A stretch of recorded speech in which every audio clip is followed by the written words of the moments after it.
Hey, welcome into Dom Time. It's our weekly roundup, all the issues, big and small, and who knows what order they may come out with two outstanding local pundits. Tonight I have two guys. One guy has told me before the show, doesn't travel too much except with GPS, and the other gentleman, you can guess at home, I'm not going to tell you which one, has been to 97 countries. Take a look at these two. Andy Hatchadurian is the editor of the Daily Local News, Westchester, Pennsylvania, one of my favorite spots, and a hot spot for a lot of issues. And Robert Strauss is a contributor to Jersey Man magazine and secondarily to the New York Times, among other things. And both have worked together at the Daily News. This is kind of a reunion tonight. Absolutely. I was a copy boy way back in the late 70s, and Robert was one of my favorite feature writers at the Daily News at the time. All right, well, very nice. I want to start off with Robert tonight. Robert, your book, Daddy's Little Goalie, that I have here, is apropos of something, a couple things over the weekend. A couple sports things got my attention. Okay. We saw Wimbledon, and arguably tennis is the one sport where women are rivaling men. The NBA, WNBA, I follow sports, and I only know about 5 or 6 of them. Right. Even the women golfers, it's just not the same kind of thing. But women's tennis has some of the bigger figures, bigger than names. So this woman, Bertoli, wins, right. And a BBC guy might be fired tonight because he says, well, she knows she's never going to be a looker right in the middle of Wimbledon in this tournament. You've had, what, 2, 3 daughters that were athletes? Two daughters that were athletes, especially in high school. Yeah. So thoughts on this, and I think this is one of the best things that's happened to sports because women playing sports, both health-wise, body image, leadership, et cetera, and they haven't been corrupted too much like the male side. Well, one of the things I try to talk about in my book is, girls can be obviously pretty and good in athletics, but back in my day, of course, the girls who played sports were not supposed to be, whatever this guy was saying. But my older daughter, they both went to Haddonfield High School in New Jersey, and in the 4 years that my older daughter was in school, the homecoming queens were 3 field hockey captains and a Division I soccer player. Now, that was not recipe for being homecoming queen when I was growing up. Well, wait a minute, viewers tip out there. I'll do it just as Bill O'Reilly. The tip of the day is this. You want to date a hot girl, go with the field hockey. Player, that's what I got out of it. Go with the field hockey. It's a little known secret here on the Giordano program. At least if you're in Haddonfield. No, and you know what? This whole thing has changed because I find some of the most attractive women in the world, not just athletes, are female tennis players. Yeah. You've seen this type of thing where it doesn't have to be model thin or whatever. Right. There's a different build, and that is a much more realistic look for a lot of girls. Yeah, they're tall and muscular, pretty much. Yeah, to be able to play sports and attract toward it. It's a positive thing. So when a guy for the BBC still says this is the middle of it, pretty shocking. Well, but both my daughters at Haddonfield also won the state championship in tennis, and when both of my daughters were there, and they always thought that their tennis team was the best looking team. So. There you go. Now, Andy, let's turn to you for a start. I'll come back to Robert and to the other sports story to have my attention. We carry the Phillies on my station. It's the flagship station of the Phillies. So anything Phillies news we're all over it. And I saw on Saturday, I happened to be coming back, and I saw the middle of the Fox national TV show, Phillies getting killed. It's a hot day. Phillies not such great of a season. The last thing you want to see are players having fun on the bench in the middle of this. So Cliff Lee apparently puts a batting helmet. They got a lot of time on their hands on rookie pitcher's head during an interview, and they're shooting hundreds of sunflower seeds at it.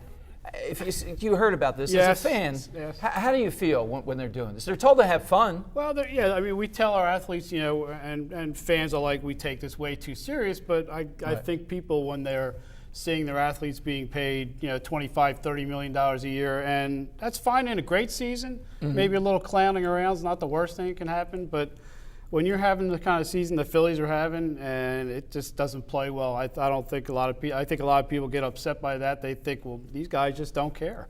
They're losing, they're getting killed. It's been an awful first half, and here we go clowning around. So either of you guys ever cover pro sports? Oh, or you've probably written profile. You've written a lot of stuff. Yeah, I've written for Sports Illustrated. Yeah, that's what. Who have you profiled? Who have I profiled? God, they're old now. But it wasn't so much that I was covering games most of the time. Okay. But everybody says, oh, who did you meet? Well, you meet everybody in a certain sense. But some of the people who you would have not expected to be receptive, understood the thing. I mean, like after a game, all you have to do is give 15, 20 minutes to this gaggle of reporters. You can say whatever you want, really. And you know, early on in his career, for instance, Mike Schmidt was known as a guy who was disdainful. But by the end of his career, he got it. And you know, he was always available, win or lose, 15, 20 minutes. You know, and then he'd say, it amazes guys, me. You know? It's stunning to me to see some of the stuff that I've seen. And then these guys are enabled from early on, and they get into this. Let's turn to something a bit more serious. You know, you traveled to 97 countries. One of the countries I traveled to, it was on a lark, and there was a woman involved, following her or something. I went to Egypt. I wouldn't go to Egypt, not just today in the news right now, but when I went there had a big sign I remember, foreigners stay in the middle of the road. You weren't even supposed to go off to the sign. And this is like 25, 28 years ago. It's always been a place where, you know, even as an American, difficulty. Have you traveled to Egypt? I've been to the border of Egypt, but I'll tell you where it was. It was in the Gaza Strip. Okay. And my friend, I was visiting my friend who was working for an organization called Save the Children. He said that I was the only American ever to go to the Gaza Strip to relax. That's with the 97 countries. Andy, with a local paper like you got your focus is Westchester. How do you guys, I think viewers like to know, a local paper, how do you cover something like Egypt? Are you looking to see if there's any local connection? Yeah, because we've had, you know, Hurricane Katrina. I mean, we've had all these sort of national disasters where we actually will reach out, you know, with social media, and it's amazing that just about to an incident or an event, we find somebody from Chester County who's in that area. One of the presidents of one of our local hospitals was in one of the areas affected by the recent tornadoes. They lived through several of them before they moved up this way. So, yeah, we always seem to find. We always say if there's some calamity or something that happens somewhere around the globe, there'll be somebody from Chester County, and we do. It's amazing. We do.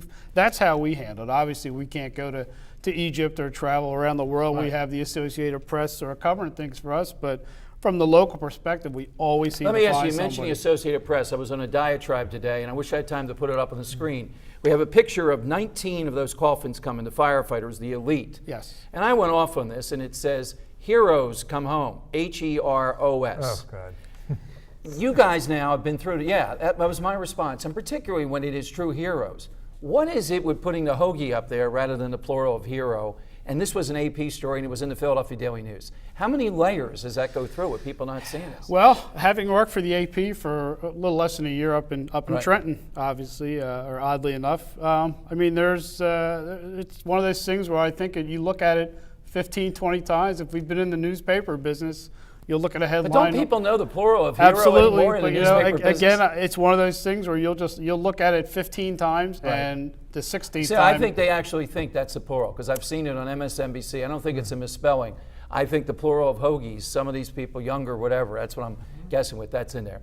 But we'll talk more on Dime Time about big matters. And don't forget to Robert's book, Daddy's Little Goalie. All right, a great look at sports and females, really a good summer read. We'll talk about summer reading. We'll talk about some of the other big news stories in our weekly roundup here on Dime Time.